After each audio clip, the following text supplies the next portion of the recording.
Hi, it's me again. So I am currently doing a hike. I've got I think I routed about a 10K hike in here. The last time that I was here actually was when I was skiing.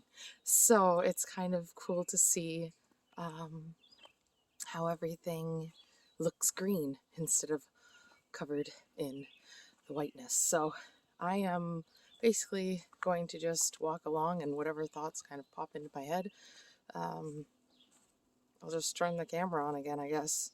Aside from that, I'm just going to kind of enjoy the sight. So let's get into it. Hi, my name's Samara.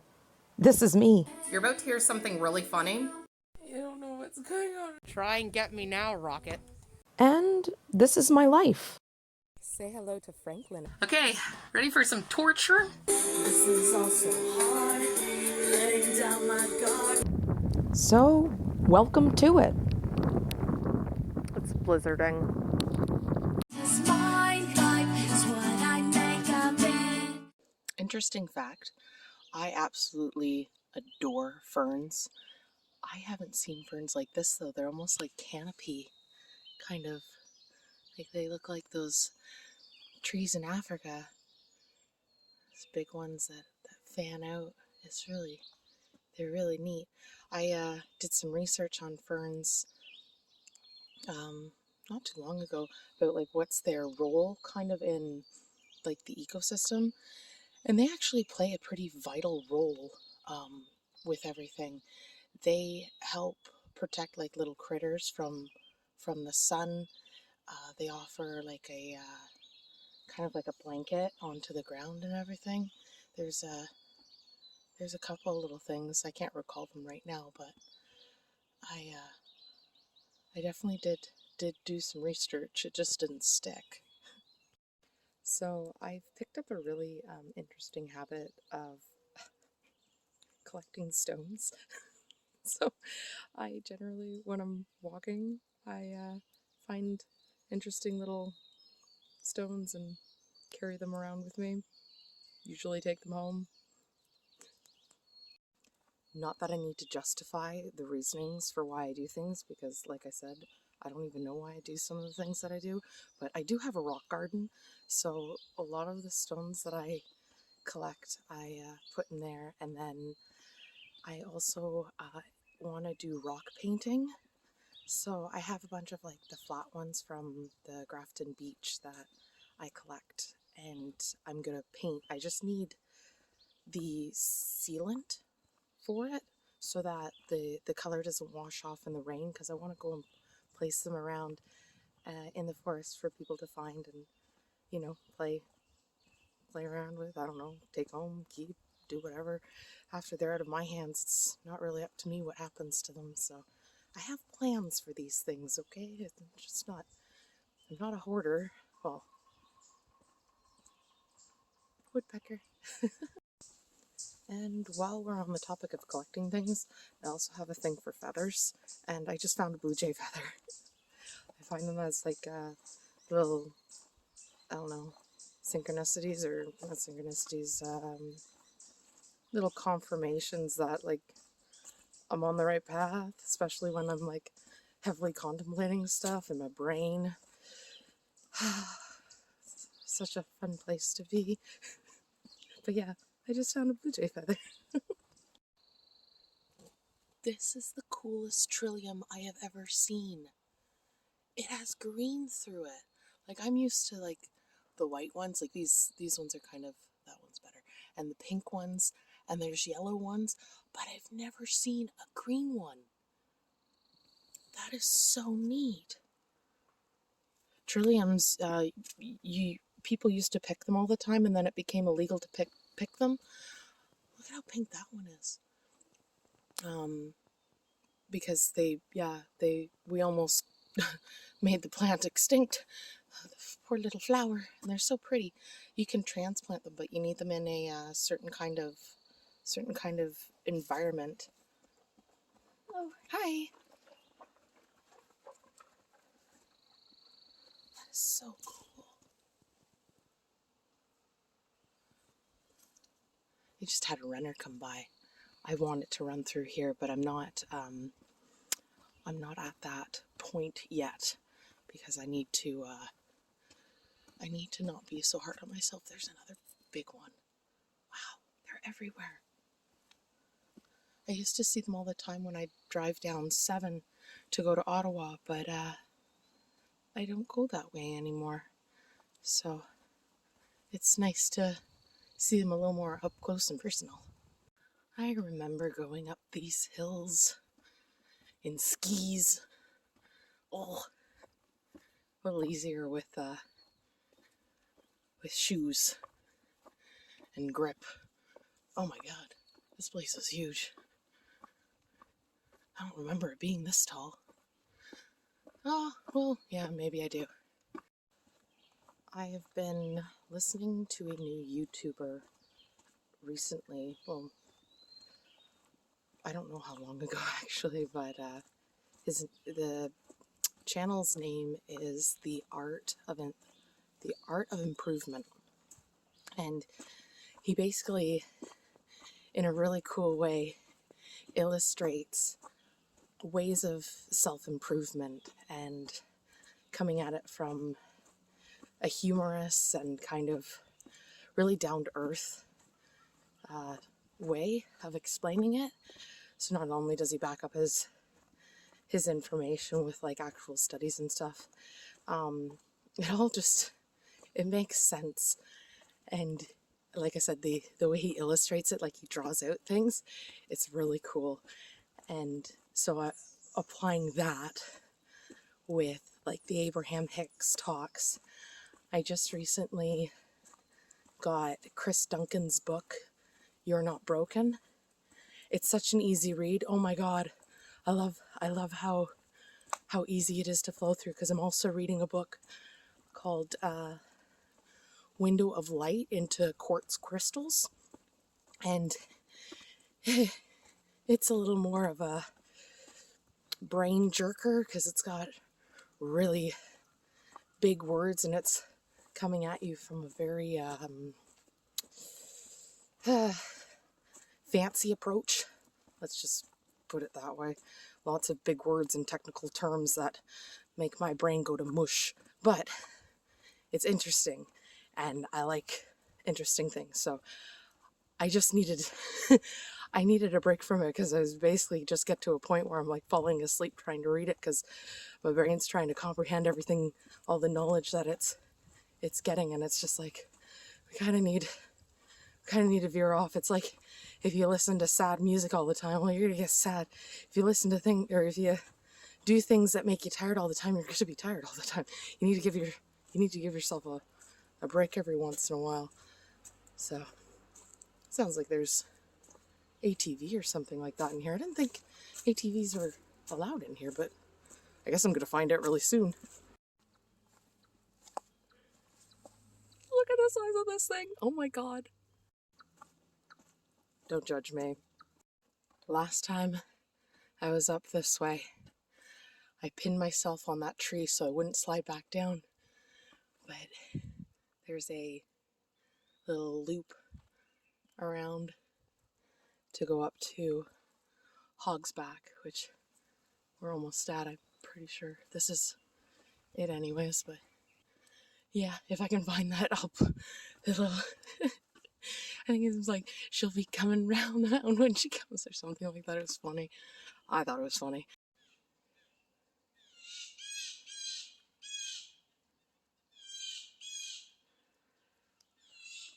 Fortunately, it's hard to show how high up I really am, because we were down there, but it doesn't really show the depths of the elevation. I think that makes sense. But it's neat. You're like on the ridge of this little hill. There's just like a little path between both sides. This is the cool hill that you can ski down. I found a lot of people. And so the shyness kicked in. I'm just like, oh, I can't talk anymore. They're like behind me somewhere with the puppy dog. And one of these days I'll get over my weird awkwardness for public speaking. I don't know. But today is not that day. So I had this wonderful little epiphany bestowed onto me. And while there doesn't appear to be anybody around, I figured I'd share, because what's the use of keeping all this stuff in my head when the whole point of it is to get it out? So a lot of the times I have a really good memory, and sometimes it works to my disadvantage instead of my advantage, because I remember things a certain way and other people don't. But that's not really up to me to kind of determine, because we all have our own kind of perspective. So it's like, if someone believes something and that makes them feel good, then what does it matter if it was the way it happened or not? If that's what they believe, that's what they believe. And I thought, well, that's really cool, because I had a thing, like a certain situation kind of pop into my head that I don't really care to get into, but it made me think more about, well, like, just because I feel or think a certain way about something and someone else differs from that, like, does it, like, it's like that right wrong kind of dilemma. And I thought it was very interesting realization, because I'm like, I always think that you have to do things right, and if you don't do them right, then they're wrong. But really, there is no right and wrong. There's just your way, my way, their way. Like, there's no set instructions as to how certain things like go, but like, it's just like, what is this forest doing to me? It's just it was a relieving thought, I guess. And that's what I've been trying to find more of. Like, how does Abraham Hicks put, like, is this a satisfying thought? And so I've been catching myself a lot on, like, when I start getting down negative habits or negative thought patterns and stuff, I'm able to stop myself mid-thought and be like, is this a satisfying thought? And then be like, no, it doesn't really make me feel very good, so let's just drop it. But it's difficult to do that with things that you've been thinking for a long time. You can't just drop it. It's like when you get a spark on your shirt, like when you're sitting by a campfire and a spark comes on your shirt and you flick it off. Well, it didn't do much damage because you got it right away. But when you've allowed it to sit there for some time, well, it's probably going to burn a hole in your shirt. It's the same thing. When you think a thought and you stop it almost immediately, it's not going to do much damage. But if you allow yourself to keep thinking about it over and over again, it's going to form a belief, because that's all beliefs are. They're thoughts that you constantly think about. And so, yeah, it's like, I'm trying to find a way to put all of this knowledge that I'm learning from all of these amazing individuals to, like, kind of in a way that, like, apply it in a way that I would understand it, so that I can apply it. Because what's the use of freaking learning all this stuff if I can't do nothing with it other than kind of show and tell, or share and tell, or whatever. Maybe if it doesn't work for me, it might work for you. I am just trying to be better than I was yesterday. That's as far as I'm looking ahead right now, because friggin' right now I can't plan to save my life, so I'm not even worried about that, really. I'm just wanting to be happy. The end is in sight. Almost made it out of the wilderness. Well, I made it back to the vehicle and enjoyed my little hike. I hope you guys enjoyed it too. I met a lot of people today.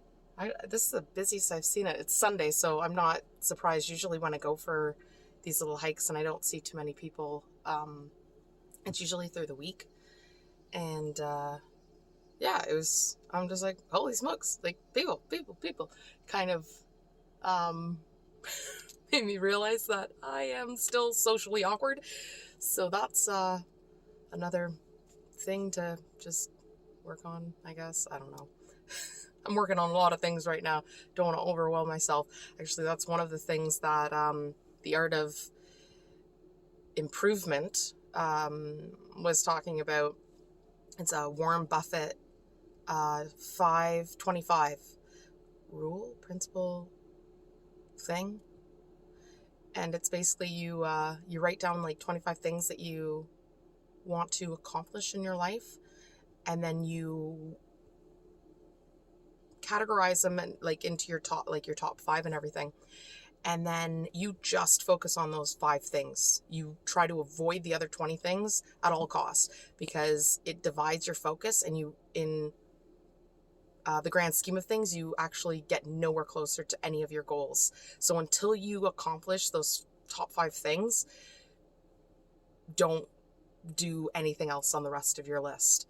And then once you're done those 5 things, like, then you can continue on. So that's what I want to try and apply. I got to make the list though, and that's going to be kind of a challenge in itself, because I actually have to sit down with myself and like discuss what I would like to do with my life, because right now I've just been kind of trying to feel better and get in a better state of mind and just change my perspective on things. And that's why I do the walks. That's why I do all of this kind of exercising stuff, because it's really good for my brain, because I can actually like step out of my head for a bit and just kind of step into the world around me. And I enjoy that. I keep seeing butterflies, so like I was like, oh my gosh, they're the pretty yellow swallowtails. I think that's what they're called. They're the cool ones. They're yellow with the black kind of lining. So yeah, that's what I've got for you this week. So until next time, I hope you guys have a great week, month, day. I said that all wrong. It doesn't matter. It's fine. And until then, be happy, guys. Bye.